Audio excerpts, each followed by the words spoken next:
Hello everybody, and welcome to Some Patches Required, a show where we hope to educate and entertain you on the ever-turbulent games industry. As always, I am one of your hosts, Aaron. And I'm your otherest host, Zach. And today we come back to you with yet more fun stuff in the wild world of video games. But before we jump into the topic at hand, as per tradition, we would like to thank all of our returning listeners. If you've stuck it out with us, that's awesome. Thank you so very much. And if it's your first time listening, welcome to the show. Hopefully you find something you enjoy. And you all collectively, as our audience, would not mind too terribly hitting the engagement button on your preferred platform of choice, be that a podcatcher, YouTube, or, sharing on social media. That is our best and only way of growing as a show. And we really appreciate y'all lending a hand as you can there. I agree. And I have to say, before we let this fade into the abyss, I feel like I tripped you up with otherist.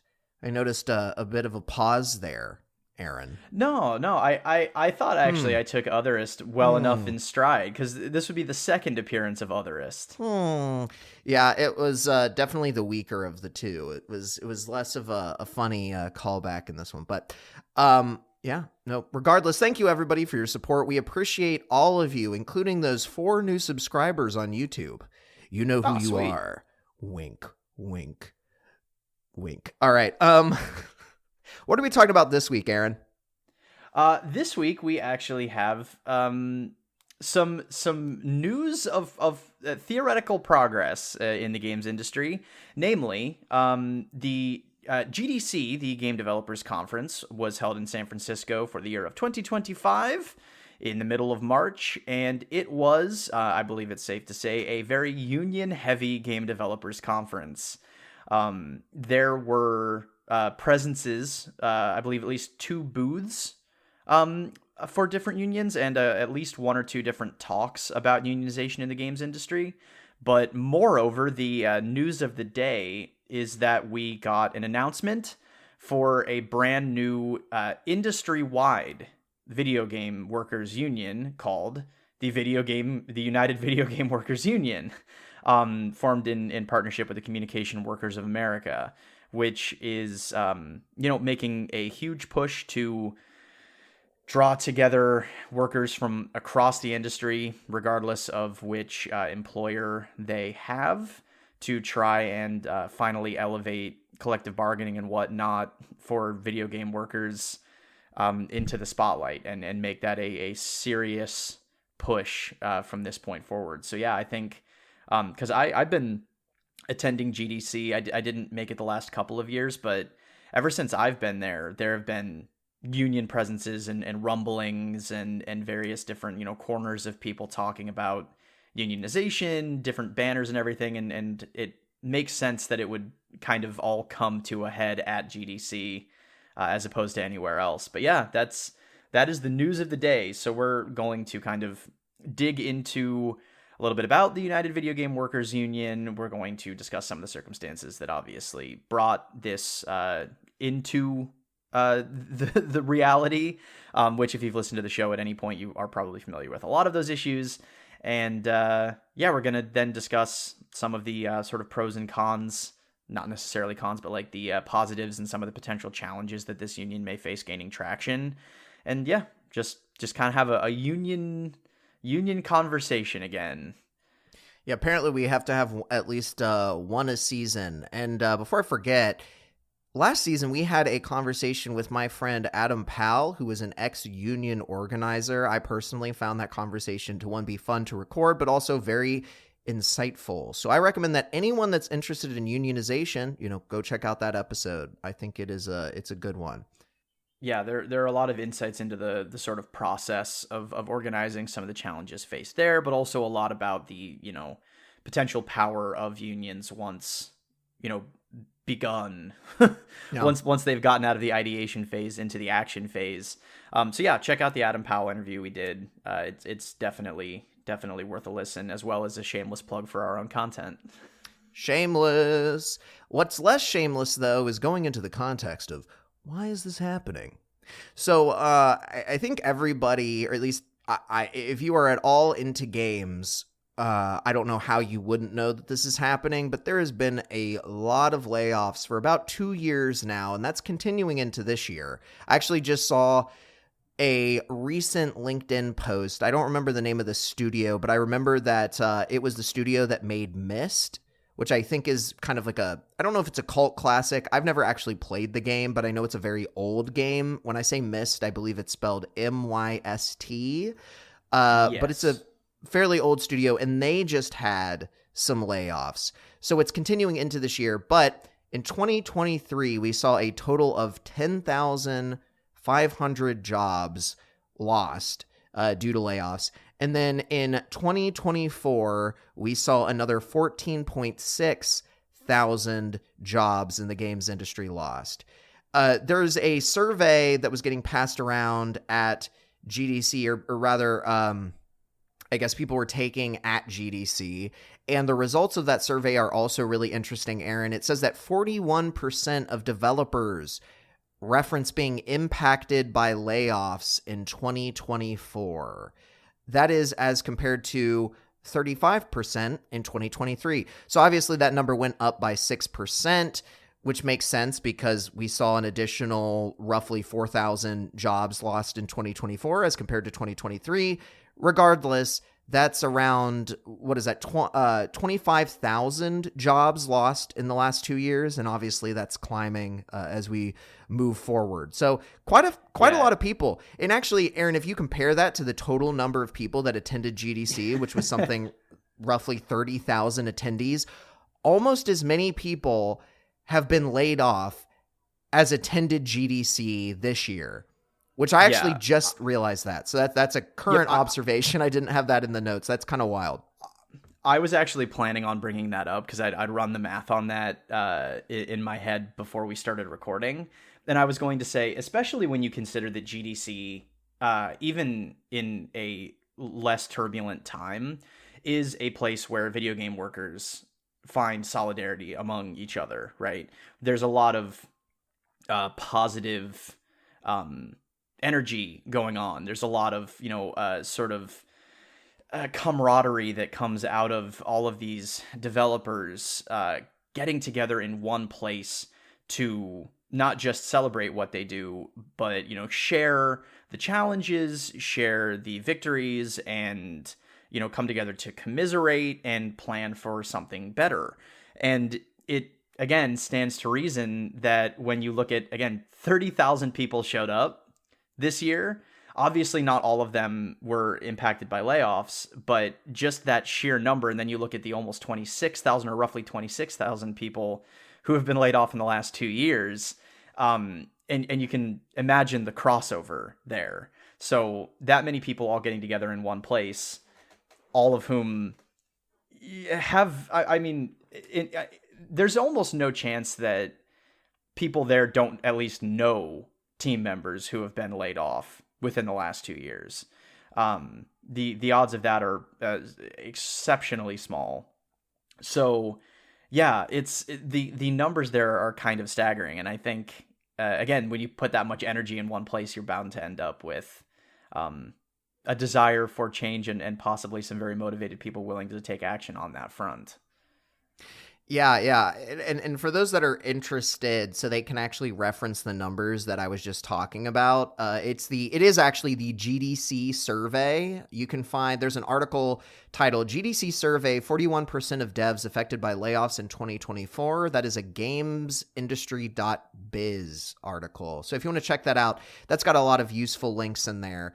To your point, Aaron, so 3,000 devs were surveyed in total, and there were actually 29% of them that responded and said that they saw direct colleagues impacted by redundancy. So that's a pretty sizable number overall.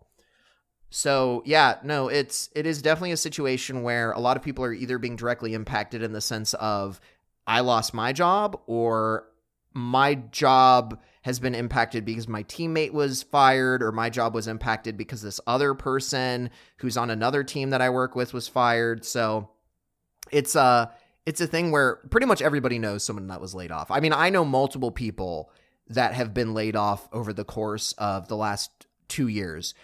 Actually, probably over 10 people. So it's a pretty serious downsizing that's been happening.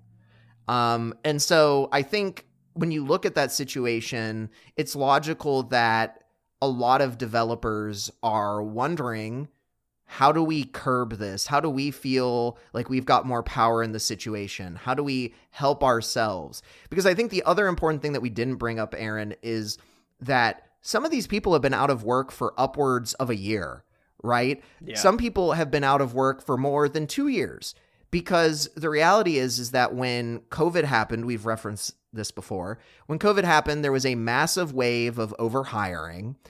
And now that, all of those projections from COVID turned out to be wrong, the way that a lot of people would refer to it is that this is a right sizing. It is a correction in the number of people that should be in the games industry back to a more sustainable level. But of course, the negative of that is there's a lot of competition for a very small amount of jobs. And that's why you see all of these people that are struggling to even get entry or mid-level jobs when maybe they have more experience.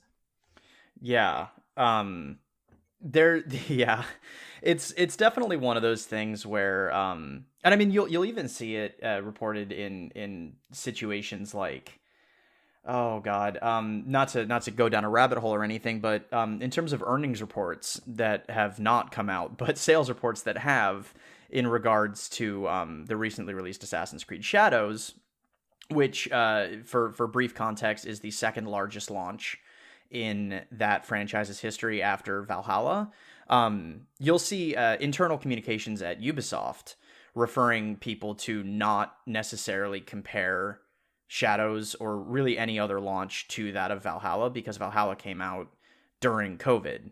And the situation was specifically referred to, I believe, as a perfect storm, which is largely what the COVID era was for the video games industry. It was not a perfect storm in a positive way for anybody else, really, but in terms of the video game industry, suddenly profits were coming in at record levels.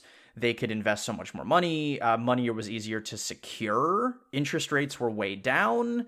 And so, yeah, you ended up with this incredible roaring 2 years yeah. for the video game industry. And then there's this massive overcorrection back in the other direction that has just been laying waste to people's livelihoods and resulting in, studio closures every 5 minutes. It feels like. So yeah, that perfect storm is still taking people down with it. And again, it has resulted in yet another perfect storm, which again is the call for collective bargaining and being able to take more control over one's workplace destiny. And before we jump into this too far, because we are going to probably mostly focus on the United Video Game Workers since it's the new hotness, so to speak. But I did have some conversations with some of friends I have in the industry, and I talked with Aaron about this a little bit. There are multiple unions that were present, and what I mean by that is IATSE was also at GDC, and I think it's incredibly important to start off the conversation just noting that, because IATSE's been doing a lot of really good organizing work. They actually have a website called gameworkers.org, and on that website, IATSE basically gives all game studios an outlet to reach a union organizer and help them understand the union organizing process. It is a bit of a different process than what the United Video Game Workers are doing. We'll get into that a little bit, but the biggest reason is because IATSE's really trying to do things at a studio by studio level in order to see success. And that's mostly, my understanding, is because IATSE is divided up into different chapters for different cities and different states, because different states have different laws as it pertains to unionization. So it's kind of better to have a localized effort with some of these things. And this does become very relevant when we look at the United Video Games Workers, because they are what is known as a, and of course I need to scroll up here. It's direct join. Yep. Direct join union, which is different because in theory, it means that if you're in the games industry, specifically, I'll just list some of the things that they call out: art, writing, design, QA, or programming. You could, in theory, just join the United Video Game Workers Union, and all you need to do is pay dues, and you will be part of the union. That is not how it works with IATSE and the way that they're handling things. Yeah.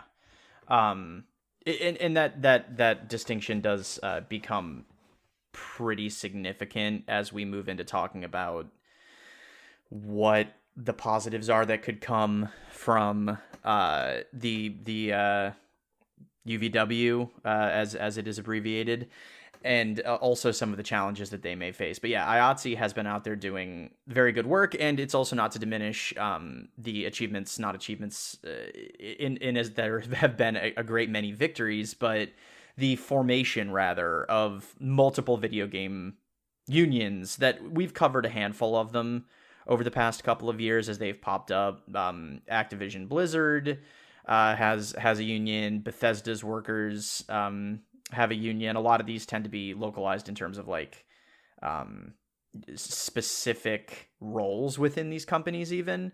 So there's quality assurance unions. There was the one that was formed over at Raven Software that was also the one that famously accused Microsoft of bargaining in bad faith. Not too long after they started doing their thing. So this is not meant to be some sort of declaration that this is in any way like the first union. But because of the way that they're approaching it, it is a significant step in the ongoing unionization movement, if that makes any sense. I will say that I think that any of the Microsoft unions are technically under the CWA. Like they were unionized with organizers from the CWA. So this is where some of my legal understanding of some of this falls apart. But if I'm not mistaken, I believe that most Microsoft unions are part of the United Video Game, or the UVW. I believe they fall under that bucket because they were organized with the CWA and not with IATSE. I could be wrong there. But regardless, that's kind of my understanding of that situation. But yeah, there's been plenty of unionization efforts, but there's only really two big dogs, so to speak, when it comes to pushing for organizing at a larger level than just, one single studio. And that's IATSE and that's the CW, or, well, technically, yeah, the CWA with United Video Game Workers. I think with everything that we've discussed why is all this happening. We've kind of run through the direct join option for the United Video Game Workers. I think the first thing that I noticed, Aaron, when I was going through, so I checked out their page. I also looked at the demands that were obviously posted in some of the articles that we had. It's basically everything that we have ever discussed about, there being issues in the games industry. Things like sustainable growth, or a complaint over sustainable growth. Or sorry, no, it's the other way around. It's them wanting sustainable growth over short-term boom and bust hiring. Things like advance notice for layoffs, better paid time off following layoffs, better severance, better health insurance for laid off employees. Recall rights was kind of an interesting one, which is where you basically get priority hiring when a company starts hiring again. And then worker control over decisions to use generative AI. So I think when it comes to the demands from the UVW, it's a lot of the stuff that we've had conversations about over the course of, the 4 years of this podcast. It also aligns pretty well with these surveys. So there were surveyed respondents from that earlier survey, and they basically cited those exact issues functionally. So it seems like the union has a good idea of what's actually going wrong in the industry. At least I would argue that.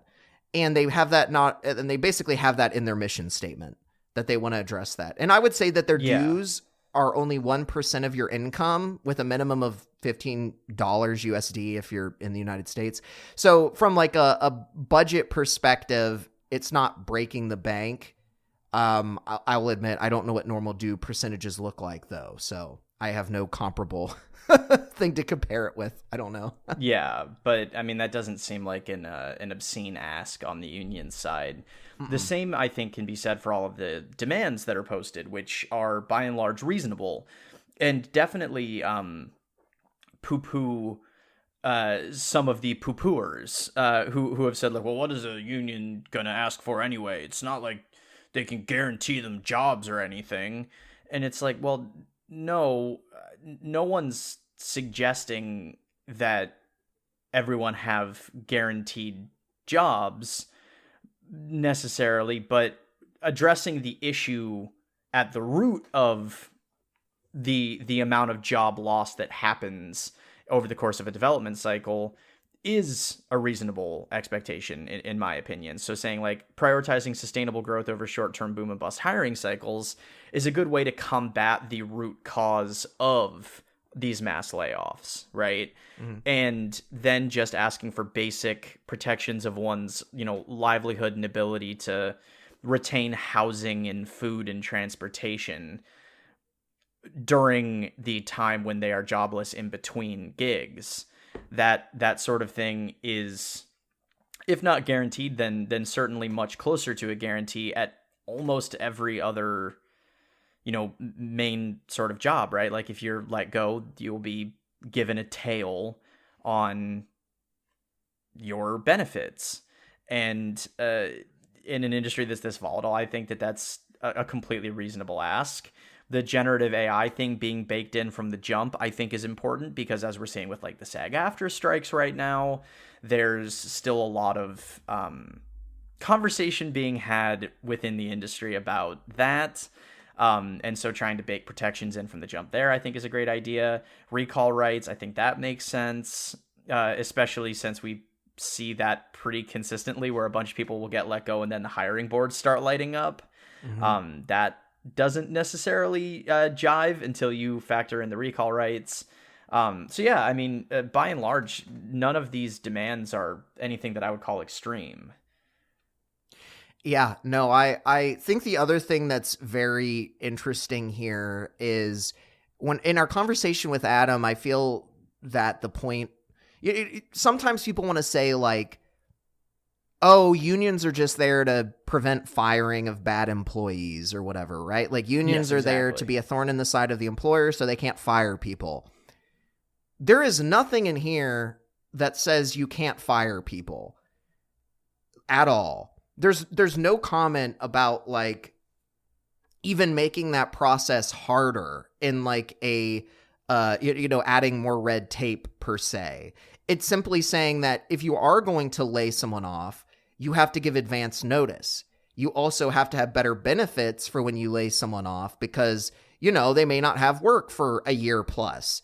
So I think that's the interesting thing is none of this is saying like, we don't want you. I mean, obviously they don't want people to get fired, but I think that's just one of the things that's levied against unions a lot is that it's this mechanism to prevent the firing of bad employees or the firing of employees in general or whatever. And it's like, yeah, it makes people maybe think twice because it's more expensive to fire people than it would be without protections, but it's not there to stop it. If you need to do it, you can still do it. You're just not fucking people over as much. So that's something that I noticed immediately that I thought was, incredibly interesting is that's something that gets levied against unions a lot, but that, there's nothing in here about, not firing with the exception of maybe like the sustainable growth over short-term boom bust hiring cycles.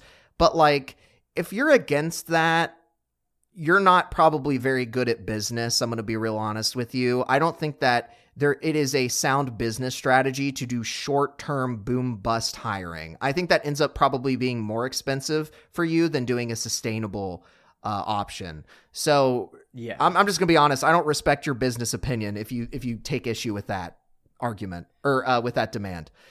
So yeah. It's an interesting thing. I think these are all relatively reasonable.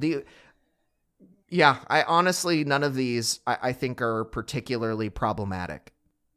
No, I don't think so either. And they seem to possess. Well, I'm assuming it stands to reason that a great many industry veterans would be involved in crafting these demands, right? So these, of course, are people who've been through the cycle many times. They understand the ins and outs of how these decisions get made, when these decisions get made, and to some degree why these decisions get made, right? So it reads to me as if these were crafted by a group of people who have a deep understanding of kind of the root causes, again, because we're not talking about like making, again, like Zach said, there's no additional red tape in terms of the firing process. It's just like, let's address the root cause of that, which is a lot of it can be related back to that sustainable growth angle. So yeah, I think in terms of their mission statement and what they are trying to push for as a broad set of demands for protected workers under this union, I think that is fantastic. And I mean, are we just kind of in positives now?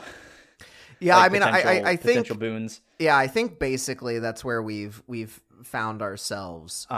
Yeah. So one of the other big potential positives to me at this point, because to some degree I think it's relevant to pop in the fact that because it is a direct join union, the United Videogame Workers Union does not necessarily need to be officially recognized by any given employer, right?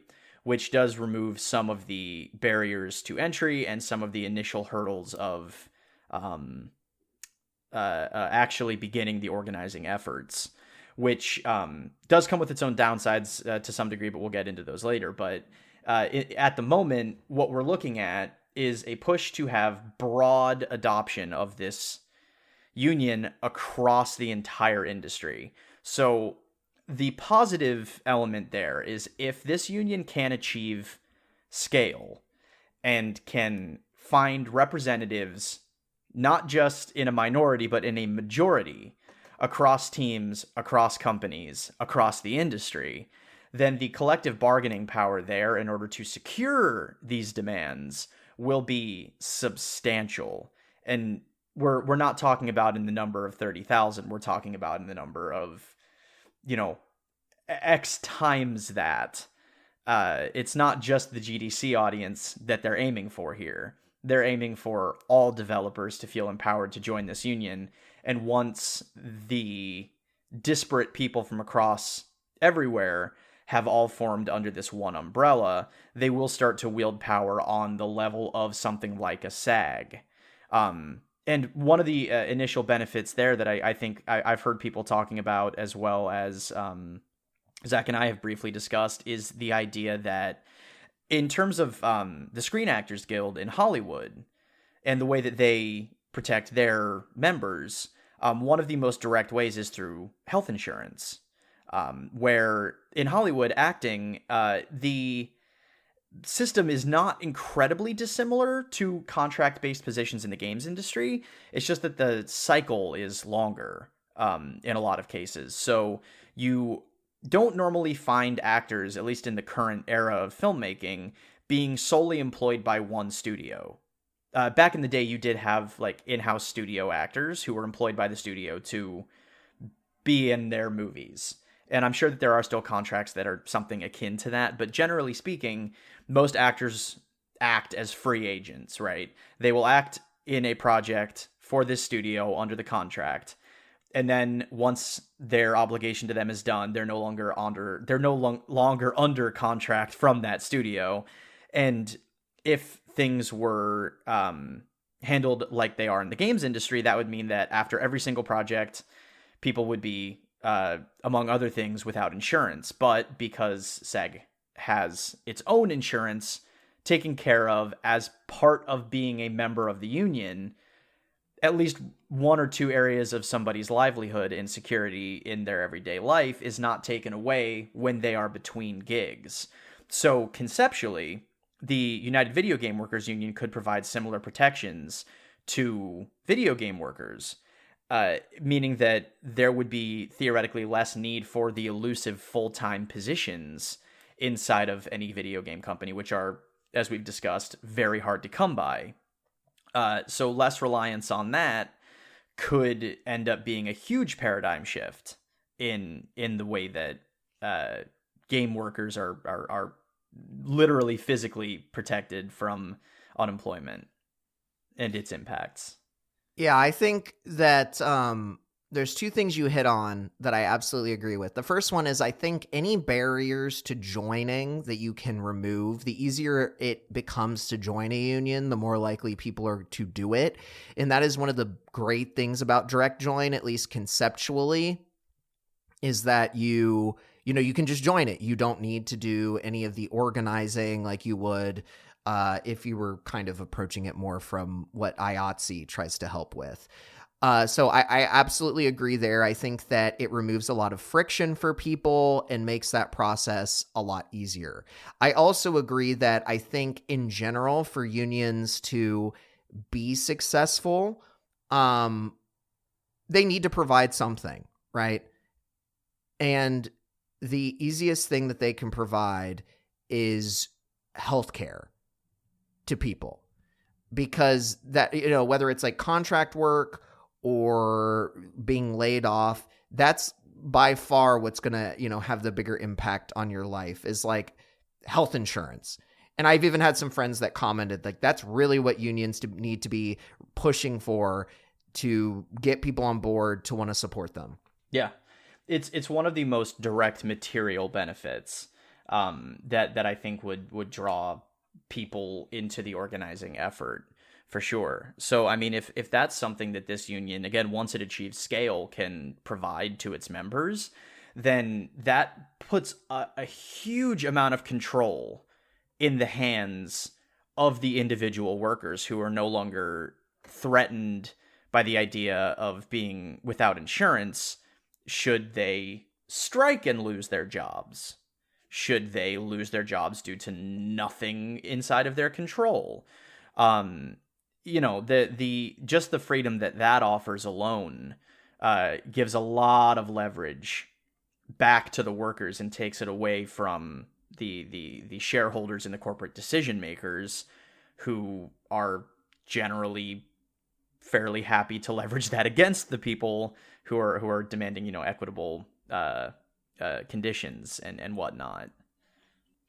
Yeah, no, I think it's kind of funny because that's arguably, I had some conversations with people and they are in private, so I won't necessarily say their names, but I think that it's ultimately a thing where this could even potentially be a proposed weakness for some of the unions as they kind of exist right now, because largely speaking, we haven't seen a ton of like payoffs for these unions yet, because they haven't been in a position to really combat their employer. You mentioned the Raven software thing earlier, I think, Aaron.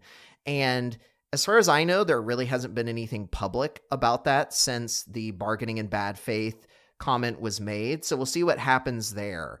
But I know that a lot of my friends are kind of, they're holding back on having too many opinions until they see how these unions actually bargain and how they actually fight back against these large corporations to get people rights. I think it'll be a real like watershed moment when we see a situation where there has been collective bargaining and it gets us anything.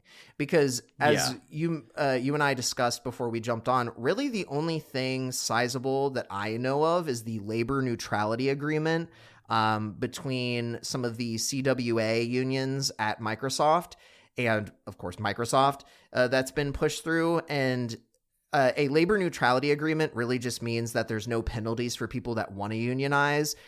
And Microsoft, I mean, there's a situation where they might fight against that, but like largely I feel like they can just agree to that as a symbolic measure. And I might be wrong legally. This isn't an area where I have a ton of legal knowledge, but it just doesn't seem like it's a particularly binding thing that really gives any tangible benefits to people at Microsoft yet, at least unionized workers. Especially when you factor in what we're talking about now, which is that the trend seems to be that none of these unions that have thus formed have wielded significant enough power to probably scare Microsoft-sized companies, or really any of the companies that unions have formed under, right? So the potential loss in allowing organization to proceed unimpeded, whatever they're losing there is not as much as they'd lose in, public goodwill by, taking a more union busty effort and really stamping down on people's ability to organize in the first place, right? So if they allow you to organize, they, let their workers feel like they're achieving something, and then they form these unions, and then they can play hardball with the unions instead of, squashing it at the beginning, and until these unions have enough collective power to really motivate change. Because it's worth drawing back into light the distinction here, the significance of unions and why unions are ultimately necessary in these situations. It's because the companies at large do not have an interest in providing these things of their own volition. That's not to say that ethical capitalism does not exist anywhere, but at scale it does not exist because ethical capitalism becomes an optimization issue, right? And since the first priority is a fiduciary one to the shareholders, the needs of the workers fall by the wayside in order to promote the needs of the shareholders. So were companies inclined to give their workers what their workers wanted without the involvement of any sort of third party or any sort of collective bargaining, then none of this would be necessary and unions would not be anything. But they don't do that, right? So whether it be negotiating with a newly formed union or negotiating with individuals, the the end result here is that you do essentially need to strong arm these companies into changing. Otherwise, they will not change. So that is, like you said, potentially a slight sign of weakness in some of these smaller unions that have formed, again, sometimes specifically in certain departments within certain companies.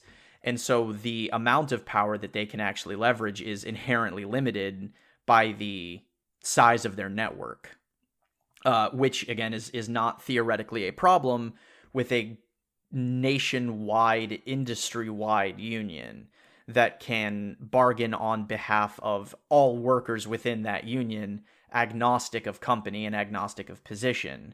Again, not something too dissimilar from what we see in the strikes that present themselves with, like, SAG. When SAG goes on strike, SAG goes on strike. It's not like SAG workers in support roles at Warner Brothers strike to put pressure on Warner Brothers for the production of their new film, Who Gives a Fuck? It's like, no, the entire industry shuts down.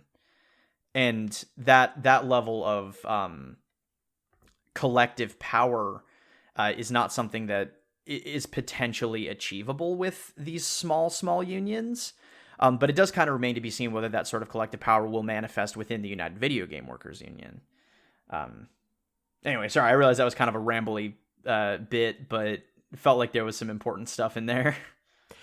Well, I think that the other thing that's important to note that can be a weakness with the United Videogame Workers is that until they reach that critical mass, Yeah. they, especially at a studio, they have kind of a weakness that's posed. And what I mean by that is, if I was to hypothetically, work at a studio and I was the only one that was part of the communication or, CWA, but the United Worker or Games Workers, whatever, all the acronyms get confusing. If I'm part of a larger union, but I'm the only one at my company that's in that union, unless I am the only person doing a specific role, I have very little bargaining power because I am the only person. So that is another issue that I see with the United Video Game Workers, is that if you're at a studio and you are literally the only person that signed up, or maybe it's 2 of you, but your team is 10 people, the company can just fire you and there's not much ramification because, I guess your coworkers could stop working out of solidarity, but like they're not part of the union, so they don't have that support structure there. So that's another weakness that I see, is if it's not like a studio-wide effort to join this union, then it does weaken it at specific companies. It really needs to be a thing where most people are in the union in order for it to be impactful. Similarly to what you're talking about with like SAG-AFTRA, where like most people are going to be in that union when you're trying to do like a film production. There's other random unions, like locally, I know there's a lot of vocational unions that like it's almost a badge of like professionalism and quality of work if you're in the like carpenters union or whatever, because like there is a quality associated with being a member. If we get to that level, I think that's a good thing, but we're definitely not there yet. And I think that there's a lot of headwinds in that direction. I think the other thing I would say that this CWA union would face, and this is, again, a situation where I don't know all of the legal like distinctions, but it seems like IATSE has a better grip on how to handle like local politics and having chapters. When I had some discussions with how the United Video Game Workers was set up, I was talking with different people that attended some of the talks. It sounded like there was some confusion about how it all would work locally, because again, it's supposed to be a union that exists for Canada and the United States. Not only are there different national, like country-wide regulations that this union would have to contend with, but each individual province and state has local laws that they would also have to contend with. So it's very important that they have localized entities to deal with each of those like local provinces and with the countries. That's something that might be a little bit harder, because I think SAG-AFTRA can get around it, because I don't know if they truly have a presence in all states. I don't think that like even like the Writers Guild exists in all states. Like I know with Austin, there's a separate union from what you see in California, because California just has different laws than Texas. So it didn't make sense for them to have a presence here. I'm specifically, I think, talking more about SAG-AFTRA and whichever one covers just general workers on set. I can't remember which one that is. But regardless, these are some headwinds that I'm not clear how the United Game Workers or Video Game Workers are going to be handling it, but they're going to have to figure that out. Yeah, and I mean that's ultimately the crux of the challenge facing this particular unionization effort is, again, so for all of the potential negatives for all of these small role specific and industry or company specific unions, they can, because all the quality assurance workers are under that union, they can leverage that against that specific company to enact change on that scale. But in terms of this much bigger industry-wide union, until they achieve scale, they hold minimal power. And that's kind of what you're talking about. I mean, the issue with like local chapters is something that they will definitely have to figure out in order to remain compliant with like laws that are in place in specific regions. But at large, the biggest issue to me is that unless the momentum coming out of GDC turns into a tidal wave, which it very well could, and to some degree, I very much hope it does, because I think that a giant push like this, even if this is not the union that gets us over the finish line, proving its efficacy could become a watershed moment in the video game industry and motivate legitimate change for the lasting good of the workers in the industry. But until they achieve that scale and gain that collective bargaining power, we are stuck with, again, a select number of voices in a union that no company has officially recognized nor holds any contracts with. So they are, in a sense, trying to prioritize the movement over the logistics, in the sense that, or in the hope, I suppose, that the logistics will follow the movement catching on.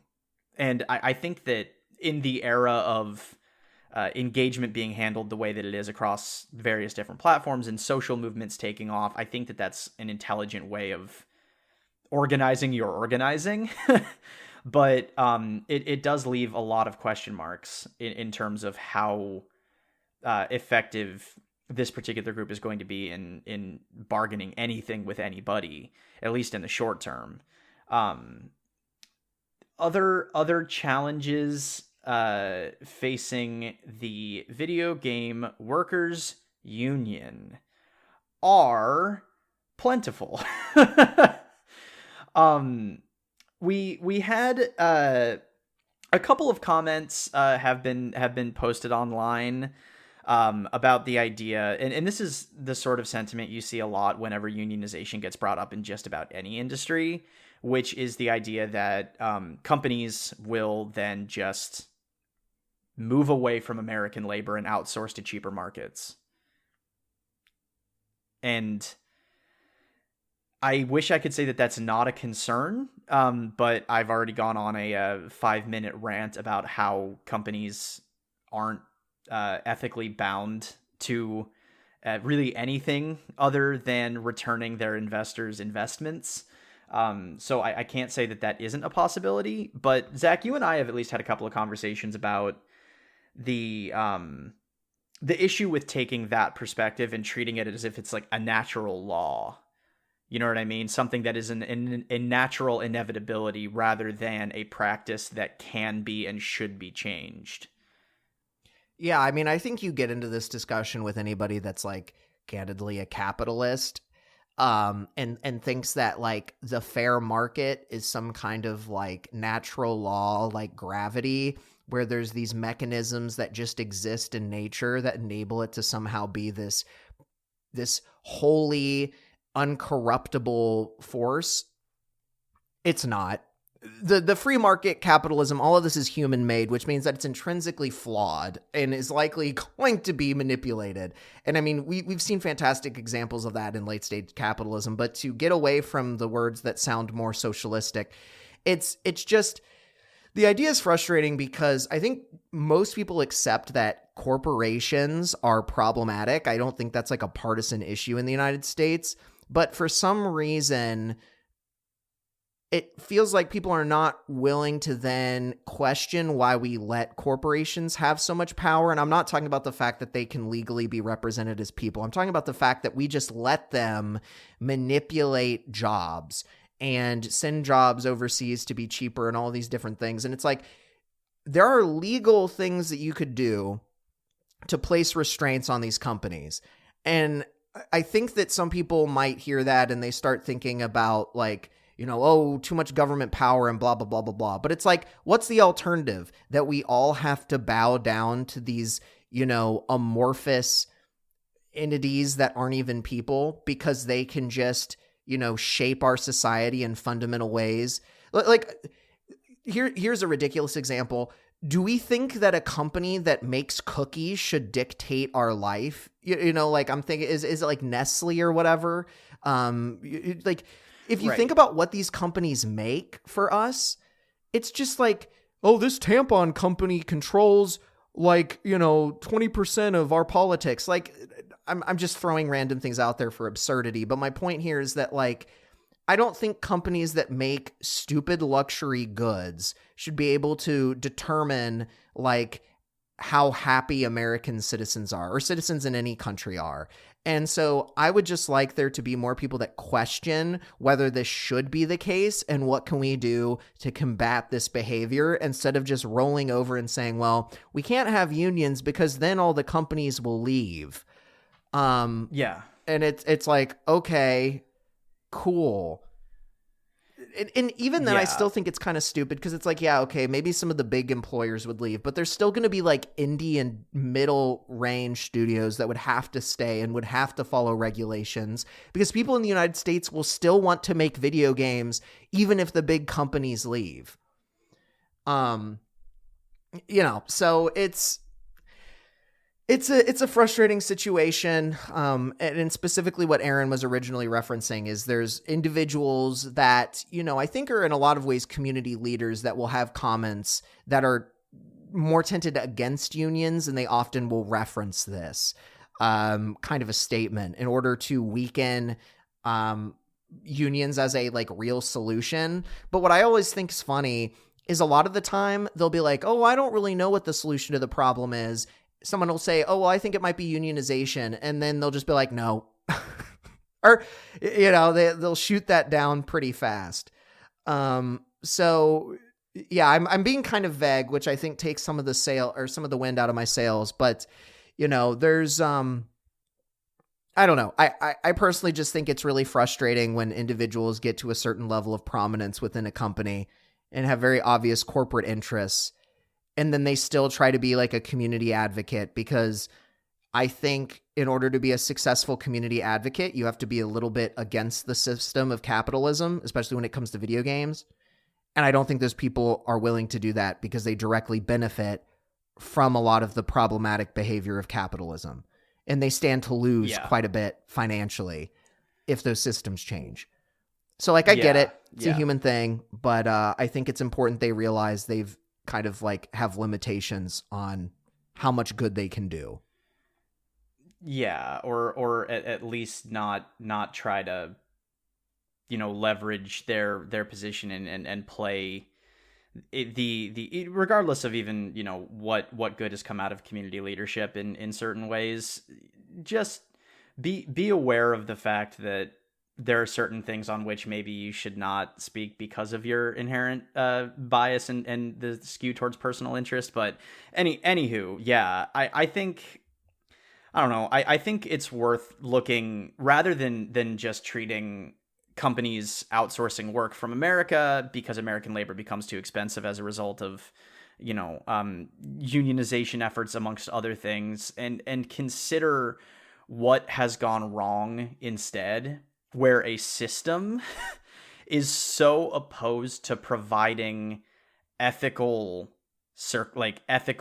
conditions for its employees that it's not willing to pay for those at all.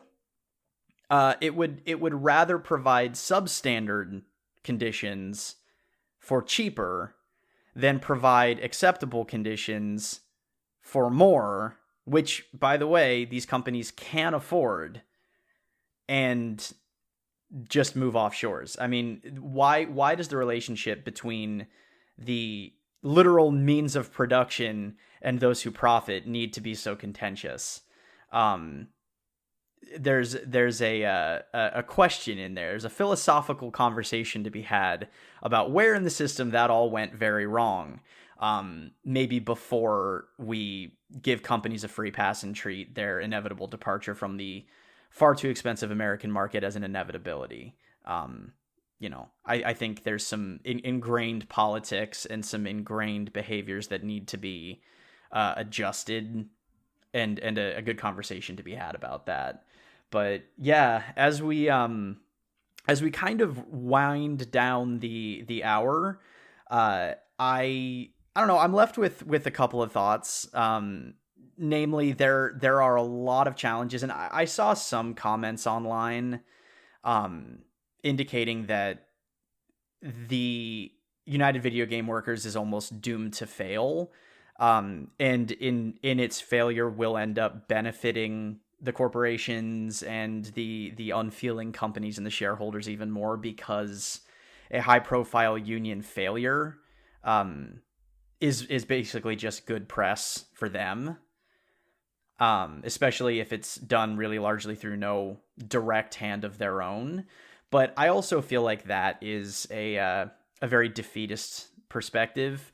True, it would not be great for the movement if this union peters out and fails, but I think it's worth taking all of the challenges in stride and trying to tackle them one by one, and recognizing that regardless of what comes of this union, this is a pretty big moment in the industry.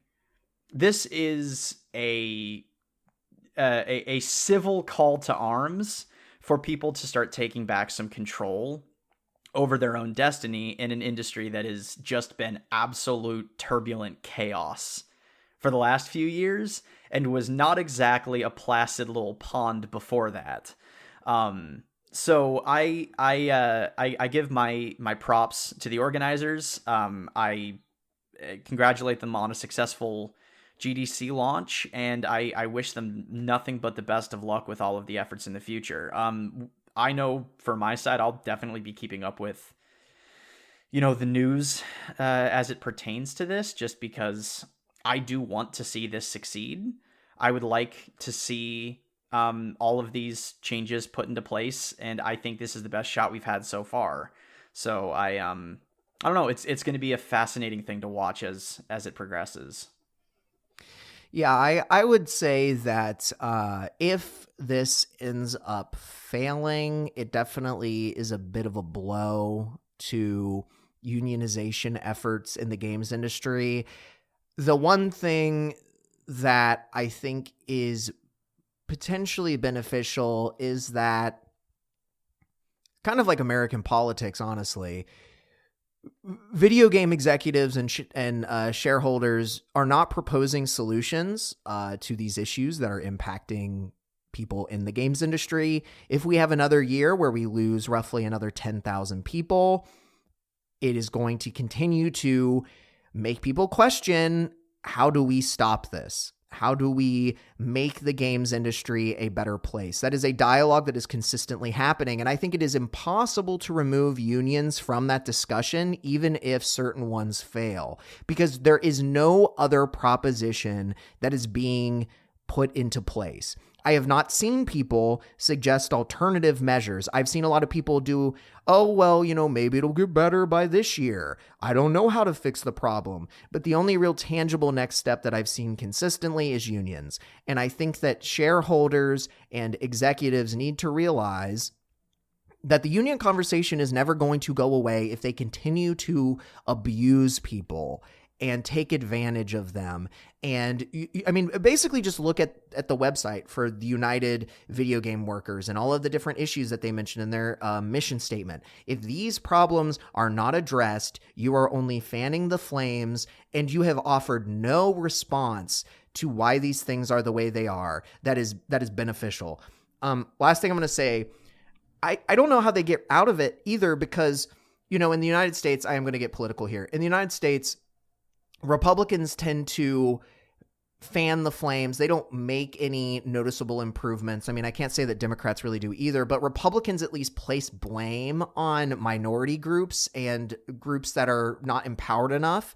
So they basically, split the working class into two different groups that end up combating, right? And that's how they kind of maintain power. Well, these corporations and executives in games aren't doing that. They're not making a scapegoat. Thank God. I'm not complaining. Please don't do that.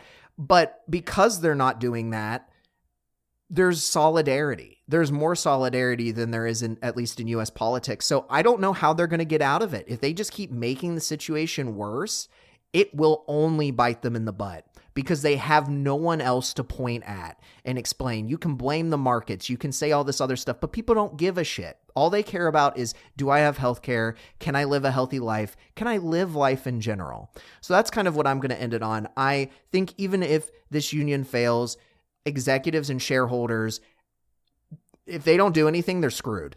Like, it is unsustainable. People will get mad, and something's going to happen. I don't know. I just, yeah. Yeah, no, I think that's well said. Yeah. This is the first step on a very long road. It's not even the first step. But we're still at the beginning of it, and it'll be interesting to see where it goes. But yeah, it will happen eventually. Yeah. But yeah. That aside, I'm ready to do some thank yous. Does that sound all right with you, Zachary? I'm ready to bring back some levity and do some thank yous. Huzzah! And nothing will help you levitate more than the like a beach ball filled with helium, which they usually aren't, but this one is. Join me to enjoy some of the tunes of Beach Girl. Beach Girl is, of course, the provider of our wonderful intro and outro music, as well as a robust catalog of tunes that you can bop to, jam to, and really just rock out whenever and wherever you please by finding them on streaming platforms like YouTube, SoundCloud, Bandcamp, just about any of the major players. You can find their great sounds there. Do so, you will enjoy it, hopefully as much as I do. So yeah, check out Beach Girl. And also, I would recommend that you check out Mosscat Market. It's, of course, our friend Mosscat Market that helped us with our wonderful logo, as well as some of the other art that we use on the show. So I highly recommend that you check her out. You can find her on Etsy or on Instagram under Mosscat Market. So make sure to show some love. And with that, yes, indeed. Thanks, everybody, for showing up. We appreciate all of you. And I will see you on the next one. Goodbye. Goodbye.